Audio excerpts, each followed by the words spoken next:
Michel Onfray, qu'est-ce que ça vous inspire, ce qu'on appelle maintenant l'affaire Dieudonné, que Claude Guéant, l'attaché de presse de Dieudonné, c'est comme ça qu'il l'appelle, Dieudonné, Claude Guéant, mon attaché de presse, a promu avec un certain talent? Je suis contre les interdictions. Je trouve que la démocratie va mal quand elle considère qu'il faut supprimer Dieudonné en imaginant qu'on aura supprimé le problème. Je veux dire, c'est casser le thermomètre en ayant l'impression qu'on va supprimer la température. Ce type est un symptôme, un pauvre type. Dieudonné, un antisémite, un fasciste, un négationniste, un révisionniste, un ami de Forisson, etc. Enfin, il a rien pour lui, il est détestable en tout. Je pense simplement qu'on ne lutte pas contre ces idées-là en les interdisant, parce que en criminalisant ces idées-là, on les renforce auprès d'un certain nombre de gens qui sont très faibles et qui considèrent que ça n'est pas une démocratie, que la démocratie qui interdit l'expression de ce genre de choses. Donc je pense qu'il y a autre chose à faire que d'interdire ce personnage-là, parce que je pense qu'il joue justement la carte du martyr. Il n'attend que ça, il souhaite ça. Ouais. Et c'est une stratégie chez lui dans laquelle tombe le Guéant et le gouvernement. Je pense que il y avait autre chose à faire que ce genre de choses. Je pense que c'était de l'intox. Je suis pas sûr que ces listes auraient véritablement eu lieu. Je ne crois pas.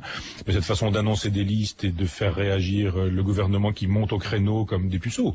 Ils sont puceaux en politique, Guéant et les autres sur ce sujet-là. Enfin, l'intox et l'extrême droite, ça marche très bien.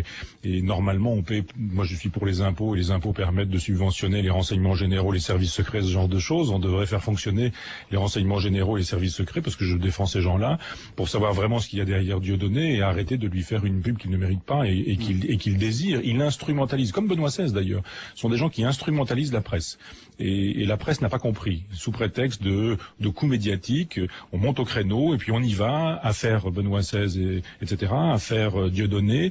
Je pense que dans le monde qui est le nôtre, la meilleure des réponses, c'est le silence radio, c'est le cas de le dire, c'est le silence médiatique, parce que là, pour le coup d'État que ces gens-là font tombe à plat. Ouais. Vous dites de Dieudonné qu'il est antisémite, évidemment, il confirme pas vos dires, il dit lui qu'il est antisioniste. Mais alors je voulais vous demander, moralement, même enfin peut-être philosophiquement tout simplement, être antisioniste, c'est quoi? C'est moral, immoral, légal, illégal? Moi, je suis sioniste pour dire les choses clairement, c'est-à-dire que je pense que les Juifs ont droit à leur terre.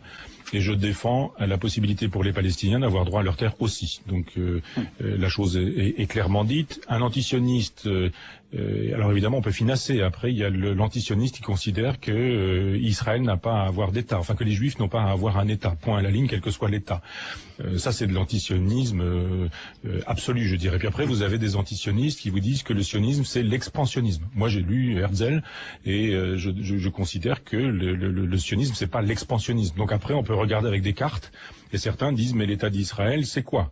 Quelle colonie, quelle colonisation, si on en revenait à une solution, c'est quelle date, c'est quelle époque ou quel genre de choses. Donc ça peut être évidemment subtil. Je sais qu'il y a des juifs extrêmement honorables, Ronnie Broman, dont j'aime beaucoup le travail, et qui sont des antisionistes, qui pensent, et d'autres qui pensent que le propre du juif c'est d'être errant et nomade, et que le génie du peuple juif c'est justement d'être sans terre et que son génie est là.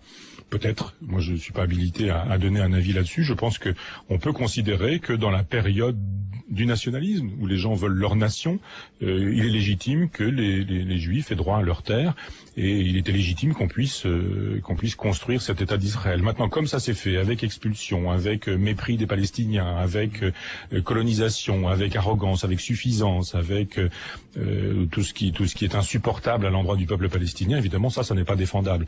C'est pas pour autant qu'il faut être antisioniste. Je pense qu'on doit pouvoir, défendre l'État d'Israël, défendre un État palestinien qui soit digne de ce nom. Maintenant, il serait bon qu'on considère que l'État palestinien n'a pas eu lieu parce qu'il y a aussi une mafia palestinienne, malheureusement. Il y a eu de l'argent qui a été donné, beaucoup d'argent européen, que cet argent-là, il n'arrive pas au peuple. Moi, je défends toujours les peuples contre les dirigeants. Et feu Yasser Arafat et sa veuve, en l'occurrence, ont quand même été des gens qui ont capté un certain nombre de subventions qui auraient pu faire le bonheur du peuple palestinien. Je pense que l'histoire est complexe, mais que les deux peuples ont droit chacun à leur terre et que les deux peuples ont droit à la paix, à la sérénité, à la tranquillité. Il faut pour ça des gens de bonne volonté. Je crois simplement qu'un certain nombre d'antisionistes, c'est pour ça que je parlais de Ronnie Broman, moi, je suis sioniste pour dire les choses clairement, c'est-à-dire que je pense que les Juifs ont droit à leur terre. Quand vous écrivez « Le sionisme n'est pas un mouvement colonial ayant un intérêt dans la Palestine », comme le suggèrent certains chercheurs, Le sionisme est en fait un mouvement mondial qui est alimenté par la solidarité tribale unique d'une tierce partie. Vous mettez en question ce qui caractérise Israël comme un simple fait colonial. C'est en effet un point crucial. En quoi serait-il si difficile d'affirmer que ce n'est pas simplement du colonialisme ? En effet, je suis troublé par le manque d'intégrité intellectuelle et de cohérence dans le débat et au-delà. Il y a 2 décennies qu'Israël Shach a publié son étude d'une importance cruciale sur le Talmud. Et dans mon ouvrage, je cherche à la prolonger et à saisir l'attitude profondément raciste et anti-goy qui est intrinsèque à toute forme de politique identitaire juive laïque, qu'il s'agisse du sionisme, du socialisme juif et même de l'antisionisme juif.